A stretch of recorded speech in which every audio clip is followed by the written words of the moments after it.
దేవుని నామానికి వందనాలండి. నా వీడియోస్ చూస్తున్న ప్రతి ఒక్కరికి కూడా నా హృదయపూర్వక వందనాలు చెల్లించుకుంటున్నానండి.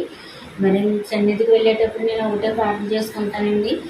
ప్రభువా నువ్వు నాతో మాట్లాడు, మరి నేను ఈ బలహీనతలో ఉన్నాను అనేసి నేను ప్రార్థన చేసుకున్నప్పుడు నా సమస్యను బట్టి ఇంటి దగ్గర ప్రార్థన చేసుకుని నేను వెళ్ళినప్పుడు దేవుడు నాతో మాట్లాడతాడండి. మరి దానికోసం నేను పాడాలనుకుంటున్నాను.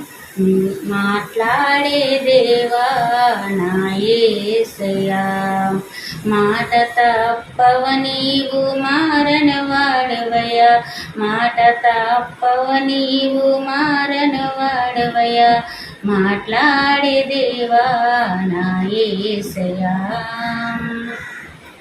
నీ మాటలో జీవమున్నది, అది నా రోగము తొలగించుచున్నది.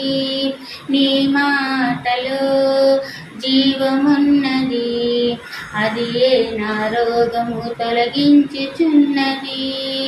మాటతోనే బుద్ధి నేర్పినావా, మరణమిల్లు విరిచినవో దేవా, మాట్లాడే దేవా నా యేసయ్యా.